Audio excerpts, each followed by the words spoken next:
Hey you guys, it's Rachel here with Senza Tempo Cane Corso. So I'm out here with a lot of the pack, not all of them, but quite a few of them. And whoa,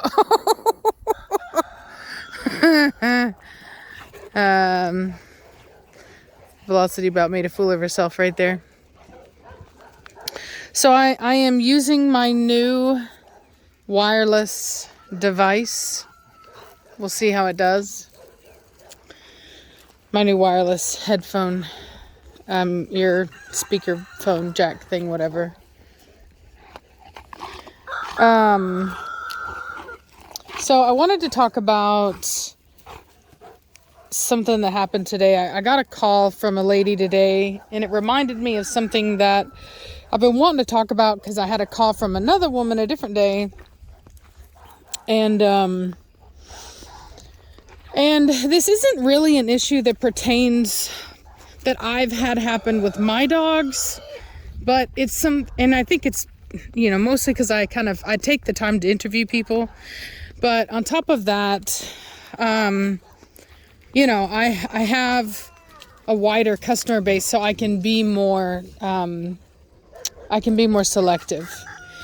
So I've had two people now contact me and speak very, very, very flippantly about, putting dogs in a shelter. One of them, the woman, it was a weird story. She had the dog for a long time. I think it was like a Boston Terrier. She had the dog for a really long time. It was like 12 or 13 years old at the time. And, what are they eating? And, she claimed her boyfriend or husband was allergic, and she was gonna because I had originally told her that I didn't think it was a good idea to bring a Corso into a home with a 12-year-old Boston because, the puppy could injure the older dog, and I didn't think that it was a good idea. And so then she was kind of and she had already admitted that they had a dog and they took it to the shelter. They had, I guess had bought a dog and it didn't work out, so they took it to the shelter. So, and then she's sitting here telling me that, well, if it would help to get a Corso, she would take her 12-year-old dog to the shelter. And it took everything in me not to be nasty with her. And I basically was like, no, I was like, it's not a good idea. I was like, the dog could die just from the stress of it, at that age. I said, it's better to just wait and then get a Corso. And I said, and if your husband is having some kind of allergy, then, you need to address that and maybe think about getting a dog that is better for people with allergies. It was a weird conversation, and I ended up, blocking the number after that. If I don't want to sell somebody a dog, I'll politely get off the phone and then block their number. And the last one was today. The woman didn't take the dog to the shelter, but, I basically let her know that I didn't think that a Corso was what she needed for her home, based upon the information that she had given me. And she basically decided that she was like, well, this is what we've decided to do.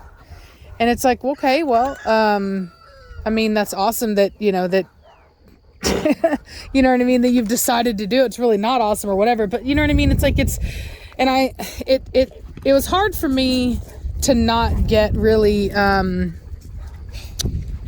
it's just like sometimes people just don't need a particular breed of dog.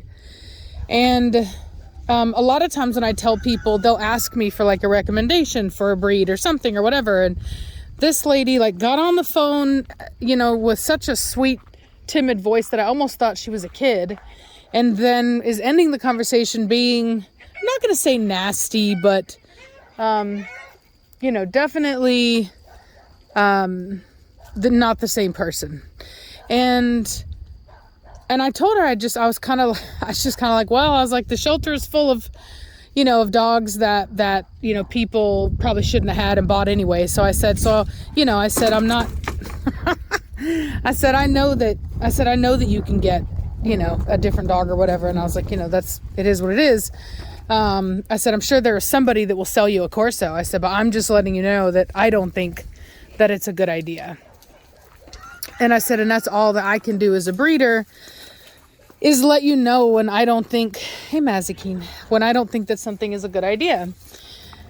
And, ladies, and I mean, and so like, and just to give you a little bit of context, this particular woman stated that, they had originally bought a miniature, I think it was a golden doodle or a labradoodle, and the son needs a service dog, and the dog washed out of service work, and then now she wants a Corso.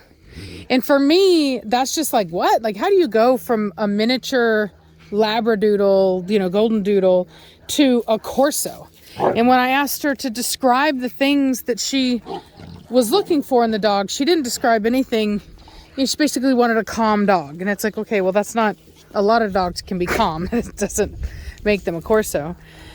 And so anyway, she said she couldn't work because of her son's condition, which tells me that, she's got to be really hands-on with the kiddo. You know what I mean? And, hey, oh, it's a bad dog. Vitani. Don't.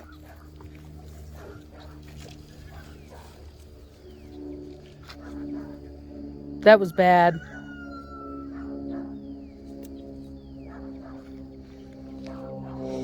So Vitani's really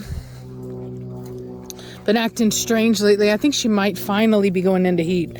I spoke with the breeder that I bought her from, and he said that the other sister that had taken forever to come into heat was actually in heat at his house. So I'm guessing that we're not long.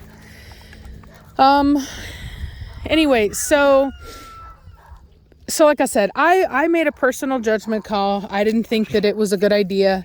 It's not the first one I've done. I've made that decision before. I'm not going to sell a dog to just everybody. I do think that, that you need to be qualified to have a Corso. You need to have the right ideas. And, anyway, and it just really, like I said, the whole thing for me was just, it was sad because I see this woman and I know somebody out there is going to sell her a Corso. Funny thing is probably somebody that I know. Not that I'm friends with, but this Corso world is a small world. And it's always funny to me too whenever I see those people and, they try to act like they're better. And then I see dogs that they've sold to people and I'm like, oh yeah, okay. Hey, Suki, let's go. Back over here. Mazikeen. Come on, Mazzy. And so, but anyway, but it's just, I wish that people, I was talking to Reese about it, and it's like, shelters are like Goodwill for dogs, and, people treat dogs, not everybody, but a lot of people treat dogs like a pair of shoes. It's like they get them, they like them, maybe they'll keep them for a while, and then whenever they don't like it anymore, they just bring it to the Goodwill, the shelter. And then the shelter cleans it up, and resells it. And I just wish that people weren't so keen on, that people didn't think their dogs were so disposable.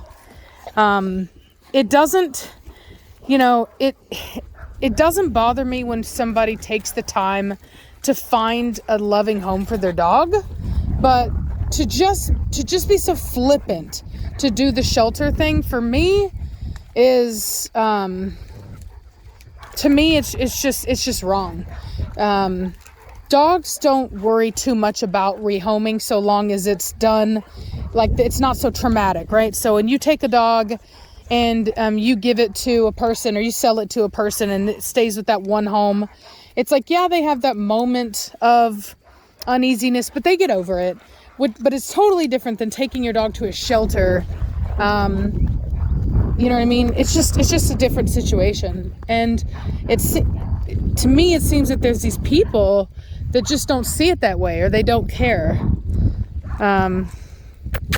Mazikeen! And so, I don't know. It was just troubling. And I kind of thought for a long time about it, and I was like, man, like, I don't know. It's hard, right? Because you want to place blame. The only people you can really place blame on are the people that are taking their dogs there in the first place, right? Because without them, people will just drop their dogs off, in the middle of nowhere. But I also think you have this new group of people that maybe previously would have stuck it out. You know what I mean? Come on, Mazakeen. With the dog, maybe they may not have liked the dog, but they would have stuck it out. And then you have this new group of people. Hey. Now you have this new group of people that that just take their dog, like they know that the dog is going to be fine. They know the dog's going to be taken care of. It's going to eat. So they don't have any qualms at all about taking it to the shelter. In fact, they know that the shelter will find it a good home. And, hey, cut it out. Quit. And, hey, shh. And so anyway, it just, for me, I think maybe it's too easy. And I don't know, I want to be clear, I don't know that there's another way to deal with it, to handle it, you know what I mean? Without causing more damage, right? I don't know what, if anything can be done to get people to not be so flippant, but I know that one of the ways it starts is with breeders. Because if more breeders cared and didn't sell to people that weren't qualified, then we would have less animals going to shelters. You know what I mean? Like that dog that this woman's going to buy, and eventually she will, I'm sure, may very well end up in a shelter someday. And so, and that could be prevented if somebody just wouldn't sell the woman a dog. And so anyway, I think it does start with breeders. You know what I mean? It starts with them. But unfortunately, a lot of them just don't care. They got to sell their dogs. You know what I mean? And puppies are expensive, and it's hard to hold on to a puppy for a long time when you could just sell it to little Susie who, doesn't know anything. You know what I mean? And sometimes you have to be willing to take a financial loss, right? Because like puppies, when you're that kind of breeder that you kind of are waiting to sell your dogs and stuff like that, and people, it's like 12 weeks and you still have dogs for sale. And a lot of people, they don't want to take a financial hit, right? So they'll try to sell the dog a little bit cheaper when it's younger, but not by a whole lot, right? Whereas like with me, I would rather, if I can't find, which hasn't happened to me, mind you, but as far as I'm concerned, like I would rather a dog go to a good home that may not even have, all the money right then and there, maybe like a friend of a family or something like that. I would rather prefer something like that than to sell to a woman like the one that called me today, just because you're desperate. You know what I mean? So, but it was just really frustrating to hear that. And like I said, it's not a problem that I have. Like, thank God I haven't had anybody take any of my dogs to the shelters. But, we have it in our contracts, and a lot of breeders do. But, it's just really frustrating that people think like that they act like that. You can't talk them out of it. When they want that, they want it, and it doesn't matter if they should have it, they want it, and they're going to get what they want. And that's just troubling. Anyway, well, I'm going to let y'all go. I'm going to watch these dogs. Do some training. God, Hefe is getting so big. I don't know what he weighs right now. I need to weigh him, but I can tell he's gone through a growth spurt. And Mad Mardigan, I weighed him today. He's 130, solid 130, 29 inches. Hi, Beggin. I think Nirvana is 110. And Blondie's like 98. That's all I weighed today. So anyway, alrighty, well, I'll talk to y'all later. Bye.